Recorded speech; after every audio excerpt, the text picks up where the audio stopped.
필요한 말씀은 예레미야 예가 3장 1절에서 29절까지의 말씀 받겠습니다. 시선을 바꾸면 나타나는 기적이라고 하는 말씀의 제목 가지고 같이 은혜를 나누길 원합니다. 한 절씩 말씀을 교독하여 보겠습니다.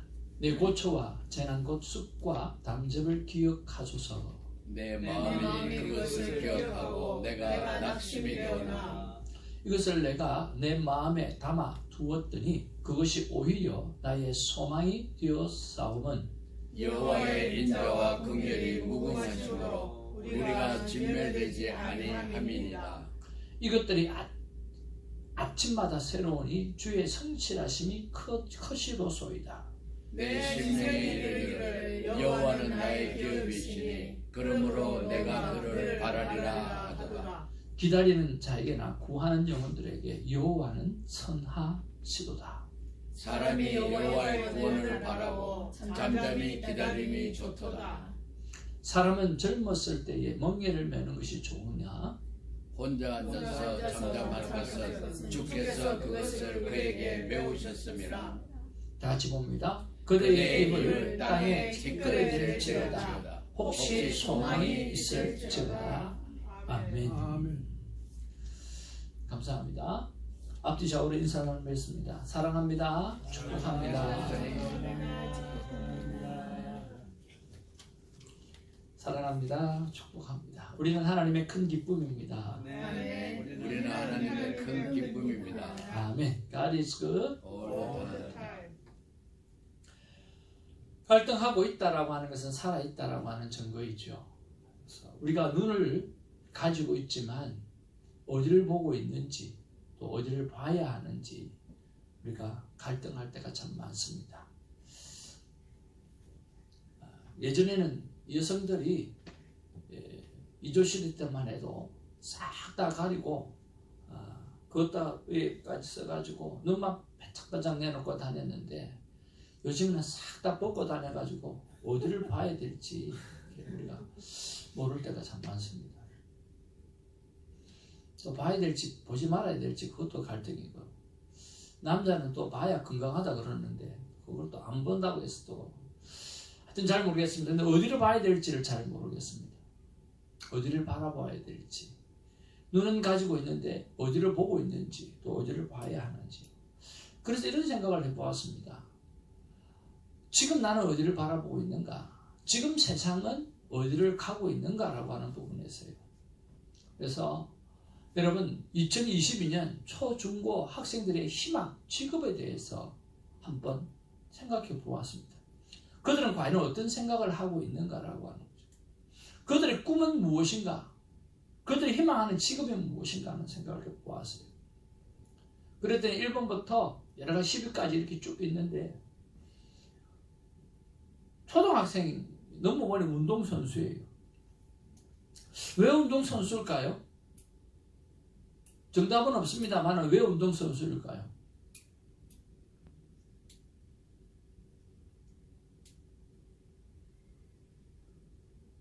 스포츠계에 있는 사람들이 지금 엄청나게 돈을 벌죠. 그렇죠?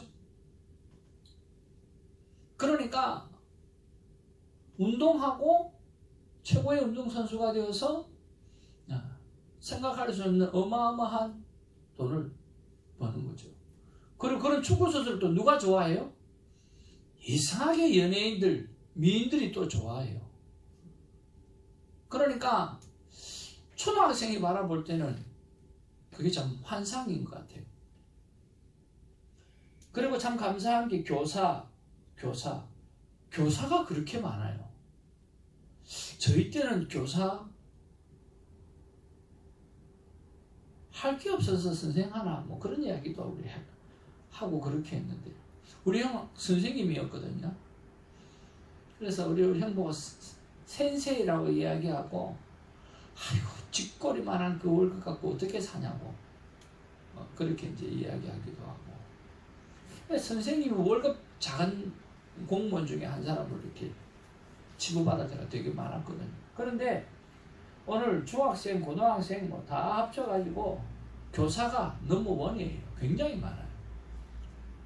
다른 조사기관도 그렇더라고요.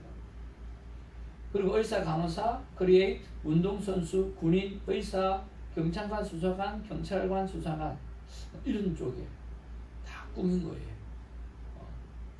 근데 여러분, 저희들이 자랄 때 말입니다. 또 여러분이 자라실 때 예전에 우리가 제일 많았던 것이 여기 없는 게 있어요. 뭡니까? 우리 초등학교 때 늘 너 꿈은 뭐냐 그러면 제일 많은 게 있잖아요. 대통령이 없어요. 대통령 없어. 하기 싫어 대통령. 대통령이 없더라고요. 그렇죠? 또 뭐가 없어요? 장군 되겠다라고 하는 그런 이야기를 많이 했고요. 그 다음에 꼭 부모님들이 맨날 너 커서 판검사 되라, 변호사 되라 그랬잖아. 그것도 법조인도 별로 없어요. 그러니까 대통령, 변호사, 또 한때는요 목사가 이렇게 직업에서 넘버원으로 차지할 때가 있었어요. 목사, 신부, 종교인들 있었거든요. 근데 의사만 유일하게 계속해서 좀 남아있고 대통령도 없고 변호사도 별로 없고 목사도 신부도 없고 하는 그런 것들을 보면서 세상이 참 많이 달라졌구나 하는 생각을 하게 되었습니다. 그리고 이런 종교인이 없다라고 하는 거, 대통령이 없다라고 하는 것 통해서 법조인이 없다고 하는 그런 것을 통해서 보면 별로 그런 일에 뭐가 없어요. 세상의 공이나 그다음 바른 삶에 대한 그런 관심 이런 것들이 별로 없다라고 하는 거예요. 삶의 중심이 어디입니까? 여러분 어디에 있다고 생각해요? 교사가 왜 많을까요? 좋은 교육을 하기 때문에, 좋은 사람을, 좋은 인재를 키워내기 때문에 라고 생각이 드세요? 여러분 어떤 생각이 드세요? 안정적인 거죠. 경제적인 삶의 안정이에요. 운동선수도 마찬가지고 교사도 마찬가지고 무언가 의미 있는 삶을 살려고 하기보다는 내 삶이 안정적인 것을 좋아해요. 교사는 방학 때 다 놀잖아요. 놀면서 월급 받잖아요. 그리고 요즘 얼마나 좋아요. 공무원들 얼마나 좋아요. 안정적인 직업을 다 선호하고 있다라고 하는 거죠. 그런데 그렇게 꿈을 가지고 살아가는데 그 꿈을 이루는 확률은 몇 퍼센트냐? 8%밖에 안 돼요. 그렇게 어릴 때 내가 내 학창 시절의 그 꿈을 그대로 이루어서 성취하는 삶, 만족해하는 삶이 몇 퍼센트요? 8%밖에 되지 않는다라고 하는 거예요. 그러니까 꿈대로 되어지는 게 아닌 거예요. 꿈은 꾸지만 현실이 어떻게 해요? 녹록치 않은 거예요. 꿈하고 현실하고 다른 모습들을 보게 되었습니다. 그러니까 바라보는 것이 다른 거죠. 바라는 보았는데 그 바라보는 것을 이루기가 쉽지가 않은 거예요. 그렇게 하다 보니까 뭐가 돼요? 자꾸만 후회하는 일이 생기는 거죠. 그래서 평생 후회하는 일, 오늘 남자들이 보았을 때는 뭔가 라고 했을 때 10대 공부 좀 할 걸, 20대 공부 좀 할 걸, 30대 공부 좀 할 걸, 40대 공부 좀 할 걸, 50대 공부 좀 할 걸. 그러면 뭐죠? 우리는 여러분 머릿속에 공부 좀 할 걸이라고 하는 게 가득 차 있나요?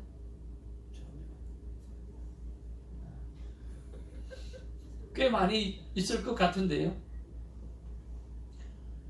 전부 다 공부 못한 사람만 앉아 있는 것 같아요. 아니 인생을 돌아보니까 공부 좀 할 걸, 이게 제일 많던 거예요. 공부 좀 했으면 여러 가지 좋은 위치에서 좋은 자리에서 안정된 삶을 살 수 있었을 텐데 못했다라고 하는 거죠. 60대 돈 좀 모을 걸, 70대 돈하고 아무 상관없어요. 아내 눈에 눈물 나게 한 거, 이게 후회스럽다는 거예요. 노후 자금 모아둘 걸, 배우고 싶었는데 애들 공부 좀 더 시킬 걸, 술 줄이고 건강 좀 챙길 걸. 이것이 남자들이 후회하는 것이라고 합니다. 그럼 여자들은 후회할 게 뭘까요? 여자도 별 다른 거 없이 공부 좀 할 걸, 여러분 공부 좀 하시죠. 후회하지 말고 지금이라도. 50대는 애들 교육 신경 더 쓸걸. 60대 애들들에게 더 잘할걸. 70대 배우고 싶었는데 먼저 간 남편에게 잘해줄걸. 돈 좀 모아놓을걸. 이렇게 우리가 많은 꿈을 모았어요. 꿈을 바라보고 살아갔지만 그 꿈을 그대로 이루어가는 사람들이 만족해서 살아가는 사람이 8%가 되지 않는 것을 보면 꿈대로 되어지지 않는 것을 보게 되었습니다. 그리고 우리의 삶 가운데 돌이켜보면 후회할 일들이 참 많이 있고 또 그 후회스러운 일들이 참 많이 있는 것을 보게 되었습니다. 그래서 천국에 가면 늘 노래가 넘치고 지옥에 가면 늘 껄이 넘친대요. 그렇게 좀 할걸, 이렇게 좀 할걸. 다 후회스러운 거죠. 그래서 우리 교회는 늘 하나님 앞에서 어제는 지나갔고 내일은 나의 능력 밖에 있으니까 오늘 하루 진짜 행복하게 살자. 오늘 정말 하나님 말씀대로 한번 살아보자. 오늘 정말 하나님 나를 사랑한다라고 하는 그 놀라운 자존감을 가지고 우리 한번 멋지게 살아내보자. 오늘 하루만 한번 잘 살아보자. 늘 그렇게 이야기를 합니다. 오늘에 만족해서 살아가는 삶은 내일 분명하게 만족하는 삶을 살아가게 될 줄로 믿습니다. 더 이상 후회하지 않는 그런 삶을 살아내는 우리가 되기를 주님의 이름으로 축복을 드립니다. 그러면 우리가 인생 성공을 위해서 과연 무엇을 배워야 하는가? 뭘 배워야 된대요. 배울 걸. 배워서 안정적인 그런 삶을 영위하기를 원하는데 오늘 예레미야는 그렇게 말하지 않아요. 24절에 보니까 내 심령에 이르기를 여호와는 나의 기업이시니. 한번 따라하죠. 여호와는 나의 기업이시니. 네. 여호와 하나님이 진정한 자신의 기업이라고 하는 거예요. 지금 예레미야는 이 예루살렘의 성에 완전히 멸망한 것들을 바라보면서 그런 눈물의 애가를 쓰고 있잖아요. 그 눈물의 애가가 끝이 없어요. 엄마의 품에서 먹을 게 없어서 죽어나가는 자녀의 모습들을 바라보는 거예요. 그리고 그 권력을 잡았던 사람들이 거지가 되어서 먹을 것이 없어서 인육을 먹고 있는 그런 모습을 보고 있는 거예요. 그런 절망 속에 있었어요. 그런 고통 속에 있었어요. 그러면서 그는 그 울고 또 울다가 3장에 와서 그의 시선을 하나님 앞에 돌립니다. 하나님 앞에 돌리니까 소망이 보이게 되어지는 거죠. 여호와는 나의 기업이시니 그러므로 내가 그를 바라리이다 하는도다. 하나님을 다시 바라보면서 소망하는 거죠. 기다리는 자들에게나 구하는 영혼들에게 여호와는 선하시더라. 언제나 하나님은 선하시다. 반드시 이런 상황 가운데도 우리를 구원해내실 것이다 라고 하는 믿음의 확신을 가지고 있는 거예요. 26절에 다 같이 읽겠습니다. 시작. 사람이 여호와의 구원을 바라고 잠잠히 기다림이 그런 상황 가운데 절망 가운데 절망을 바라보고만 있다가 오늘 시선을 받고 여호와 하나님을 바라보게 되어지니까 오늘 거기에 구원이 있고 거기에 소망이 있다라고 하는 생각에 하나님을 향해서 기도하며 나아가고 있다라고 하는 거예요. 인생 성공을 위해서 과연 우리는 무엇을 배워야 합니까? 저는 하나님을 배워야 된다고 믿습니다.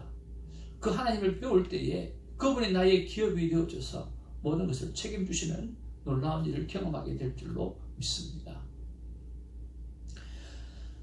두 가지 종류의 절망이 있습니다.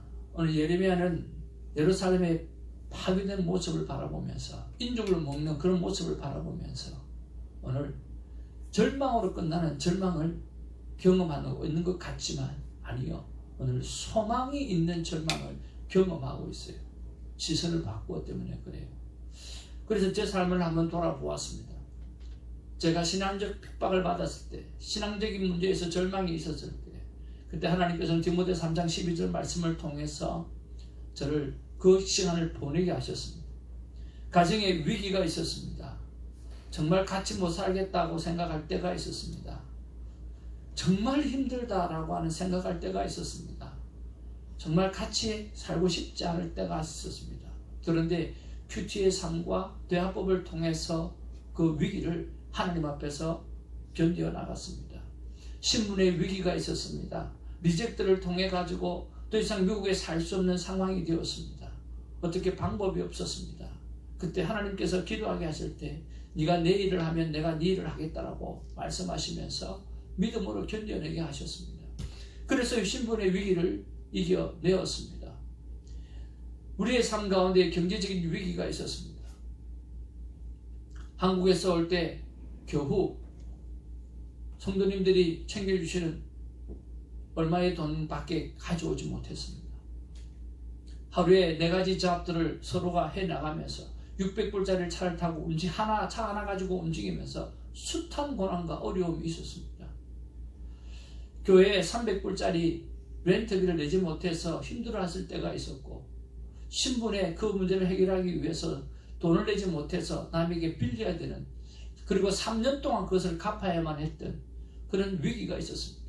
그런데 하나님은 때때마다 지혜를 주셔서 그 모든 것을 이겨내기 위해서는 도우시는 하나님을 경험하게 되었습니다. 교회도 위기가 있었습니다.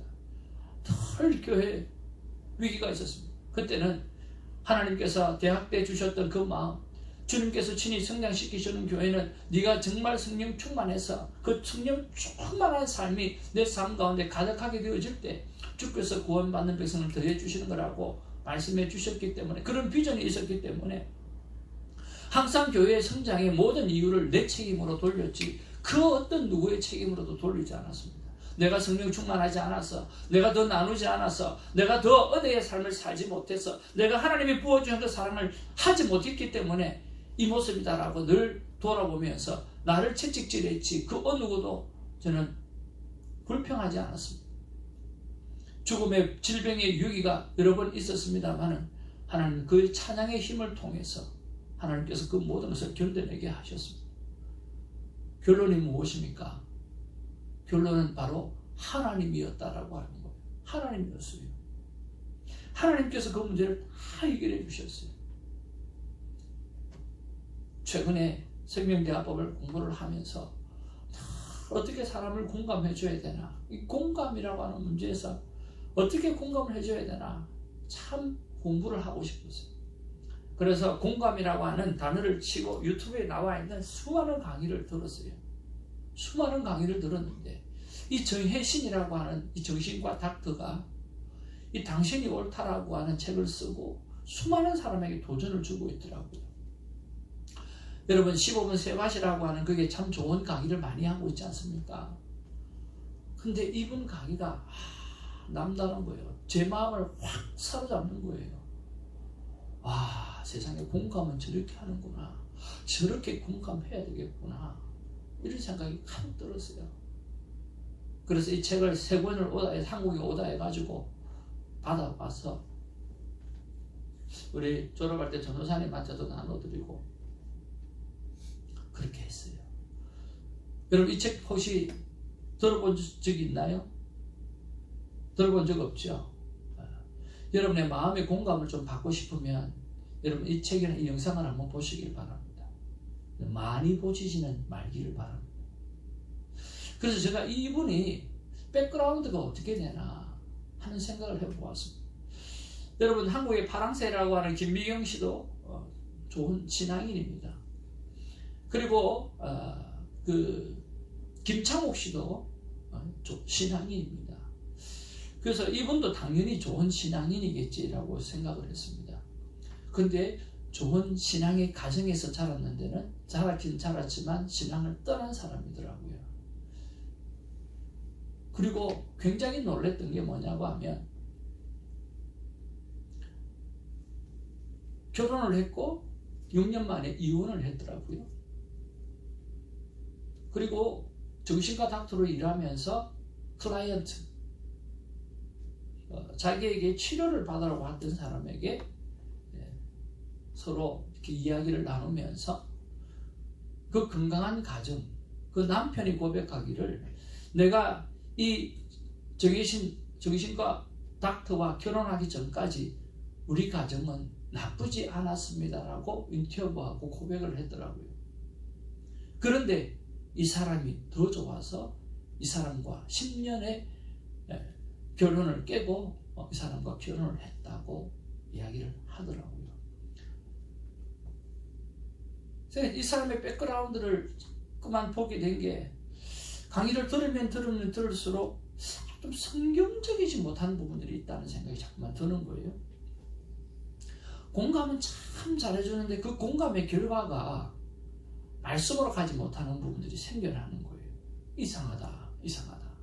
도대체 이 사람의 백그라운드가 어떻게 되나 따져보니까 이런 과거가 있더라고요. 저는 이혼의 과거에 대해서 이야기하고 싶지는 않지만 오늘 건강한 가정에 아픔을 준 것에 대해서는 책임을 지는 사람이 되어야 된다고 생각하는 것이 저는 진정한 공감이라고 생각을 해요. 책임지지 못하는 그 공감은 진정한 공감이 될 수가 없거든요. 오죽했으면 그 남편, 지금 현재 남편의 그 아내가 얼마나 아팠겠어요. 그 아픈 아내의 그 상황들을 오늘 장인어른이 참다 못해가지고 인터넷에 글을 올려도 그런 글들을 이렇게 보게 되어져, 여러 가지 보게 되어지니까 참 하나님 앞에 옳은 일을 못했다, 책임지는 일을 못했다 하는 생각을 하게 되었어요. 그리고 그분의 맹점이 뭘까? 이렇게 사람에게 공감을 잘해주는데 도대체 뭐가 잘못되었을까라고 생각했을 때 그 사람의 목적은 공감이 목적이고 공감이 마지막 결론이더라고요. 여러분, 공감을 해주고 난 다음에 그 사람이 뭔가 잘못했을 때 그 잘못해준 것에 대해서 그럴 수 있다라고 하는 이유를 물어봐주고 그럴 수 있다라고 하는 말을 하고 공감은 해주지만, 그리고 그 잘못한 것을 공감해주고 난 이유가 뭐예요? 공감을 해주는 이유는 하나님 앞에 바른 삶을 살도록 만들기 위해서 말을 열어주는 거예요. 그 마음을 이해해 주는 거예요. 그걸 잘했다고 이야기하는 것이 아니라 오늘 그렇게 알고 난 다음에 그렇게 되면 공감을 해주고 나면 말이 통하게 되어지면, 마음이 통하게 되어지면 그때부터는 우리가 하나님 앞에서 어떻게 살아가야 되는지 변화의 포인트를 두어야 되는데 그 변화가 없는 거예요. 그래서 이 결혼 문제도 마찬가지로 자기 자신에게 엄청난 공감을 한 거예요. 그리고 그 남편분에게도 엄청난 공감을 하는 거예요. 자기 자신에게 모든 공감의 포커스가 되어다 보니까 남이 안 보이는 거죠. 그리고 행복해하는 그 모습들, 그런 모습들이 방송으로 나가는 그 모습들을 바라보면서 참 많이 아팠어요. 당신이 옳다라고 하는 책을 보면서 여러분 공감 능력을 좀 키워가시길 바랍니다. 그러나 여러분 공감 능력은 키우되 그리고 그 이후에 해야 될 하나님 앞에서 변화되어지는 작업들은 우리가 만들어 가야 합니다. 공감이 목적이 아닙니다. 우리 같이 한번 읽어볼까요? 공감은 시작. 공감은 공감이 목적이 아닙니다. 공감은 변화가 목적입니다. 변화는 거룩한 하나님의 형상으로의 변화되는 것입니다. 자신의 공감을 위해 타인의 아픔을 주면 안 됩니다. 이것이 어쩔 수 없는 사람이 하는 공감입니다. 죄인인 우리를 향한 하나님의 공감은 십자가의 죽으심입니다. 하나님 최고의 공감은요, 하나님은 우리를 공감해 주시기 위해서 책임을 지신 겁니다. 죄를 짊어지시고 십자가에 죽으신 것입니다. 내가 공감받기 위해서 남의 아픔을, 내가 공감을 하기 위해서, 내가 공감을 누리기 위해서 남의 아픔을 외면하는 것이 아니라 책임을 질 줄 아는 그런 삶의 모습이 분명히 필요하다고 믿습니다. 그래서 이 책을 여러분 가끔 보시게 되면 공감의 능력은 키우되 오늘 변화의 자리에 이끌 수 있는 하나님께로 이끌어내는 그 일들을 감당해내는 우리가 되기를 주님의 이름으로 축복을 드립니다. 참 이런 책들이 우리 그리스도인에게서 나오지 않는다라고 하는 것이 너무너무 마음이 아프고 서글프고, 그러면서 하나님 앞에 진짜 감사한 것은 하나님 대화법에다가 생명이라고 붙인 거, 생명나무라고 하는 거 붙인 거, 성경이라고 하는 것을 붙인 거, 생명대화법이라고 붙인 거 진심으로 감사합니다 하고 제가 헌금 봉투에다가 그렇게 적었습니다. 사랑하는 성도 여러분, 당신이 옳다고 그랬습니다. 당신이 옳대요. 예, 우리의 마음은, 우리의 감정은 언제나 옳습니다. 그런데 오늘 성경은 이렇게 말합니다. 같이 한번 읽겠습니다. 시작. 때에 이스라엘의 왕이 없으므로 각 사람이 각기 소견에 오른 대로 행하였더라. 사람이 각기 소견에 오른 대로 행하였더니 바로 하나님 앞에 가장 암울한 시대가 사사기 시대였다라고 하는 거죠. 내 소견에 오른 대로 사는 것이 아니라, 당신이 오른 대로 사는 것이 아니라, 옳았다면 하나님 앞에 그 옳음이 맞는지 맞지 않는지 점검하는 그런 시간이 있어야 됩니다. 내가 옳은 대로 살면 세상은 멸망하게 되어지는 것이죠. 언제나 하나님이 옳습니다. 한번 따라합시다. 언제나 하나님이 옳습니다. 당신이 옳은 것을 통해서 하나님이 옳은 자리로 이끌어갈 수 있는 우리가 되기를 주님으로 축복을 드립니다. 인생 성공을 위해서 과연 우리는 배워야 할 게 무엇입니까? 솔로몬이 이렇게 고백하잖아요. 이래 결국을 다 들었으니 하나님을 경외하고 그의 명령들을 지킬지어다. 이것이 모든 사람의 본분이라 그랬습니다. 모든 것을 다 가져본 사람, 다 소유해 본 사람, 모든 인생을 다 돌아보고 난 다음에 헛되고 헛되다고 고백하면서 이제는 마지막 명령을 내립니다. 하나님을 경외하고 그의 명령들을 지킬지어다. 이것이 모든 사람의 본분이라 말씀하고 있습니다. 하나님께서는 우리에게 이렇게 말씀하시는 줄 믿습니다. 같이 한번 읽겠습니다. 시작. 내 시선을 하나님께 돌리라. 너의 본분이라. 여러분, 하나님 앞에서 우리가 사람들을 향해서 정말 잘해야 됩니다. 공감도 해주고 알아도 주고 같이 아파도 해주고, 그리고 잘못했을 때는 그런 부분들에 대해서 같이 책임도 질 줄 알고 해야 됩니다. 하나님이 언제나 옳습니다. 공감해주고 그 공감의 그 결과가 하나님 앞에 하나님의 품으로 돌아가지 못하는 결과를 만들어낸다고 하면, 인간의 유익으로만, 자신의 이익으로만 남는다고 하면 그 공감은 이용한 것이지 공감이 아니라고 하는 거예요. 책임지는 부모가 좋은 부모요, 책임지는 하나님이 좋은 하나님이요, 책임을 지는 지도자가 좋은 지도자인 것처럼 오늘 하나님 앞에서 공감을 하되 책임을 질 줄 알고 하나님 앞에서 또 큰 기쁨을 가지고 나아가서 살아낼 수 있는 우리가 되기를 주님으로 축복을 드립니다. 내 시선을 나 하나님께 돌리라. 그것이 사람의 본분이라 하는 말씀하십니다. 기도하겠습니다. 사랑과 은혜가 충만하신 아버지, 참 오랜만에 참 좋은 강의를 발견하고 참 좋은 책을 발견하고, 야, 이렇게 공감을 해줘야 되는구나 라고 배우고 깨달았습니다. 그렇지만 공감이 목적이 되어져 버리니까 자기 자신의 삶에 있어서의 상대의 아픔과 고통에 대해서 책임지지 못하는 그런 모습을 보면서 참 서글프고 아프고 고통스러운 마음을 갖게 됩니다. 아버지, 나는 오늘 예레미야가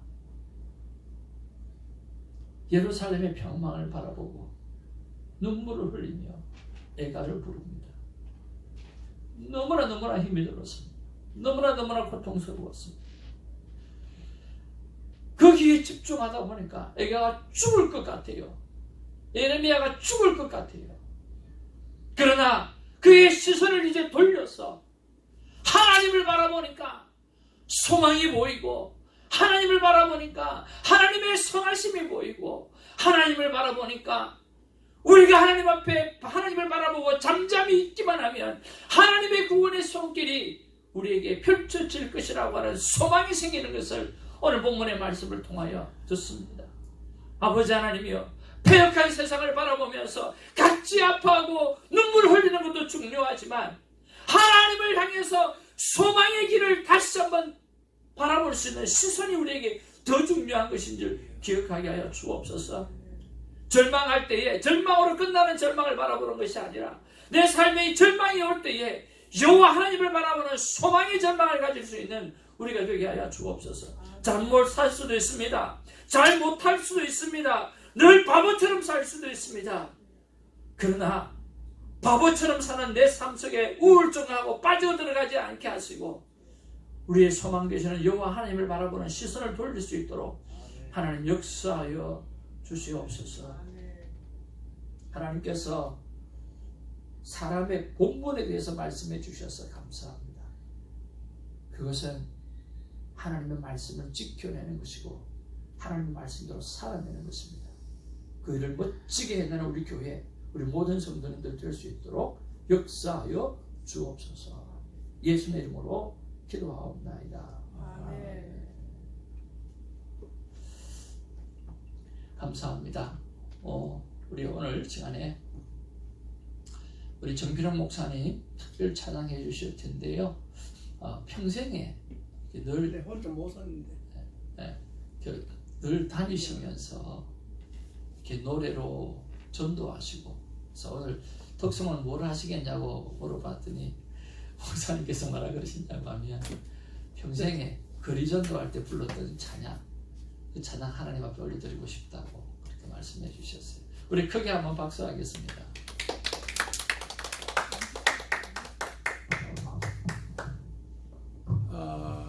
지금은 우리나라 말을 국문이라 하는데 옛날에는 언문입니다. 언문, 언자는 많은 싹 많은 자입니다.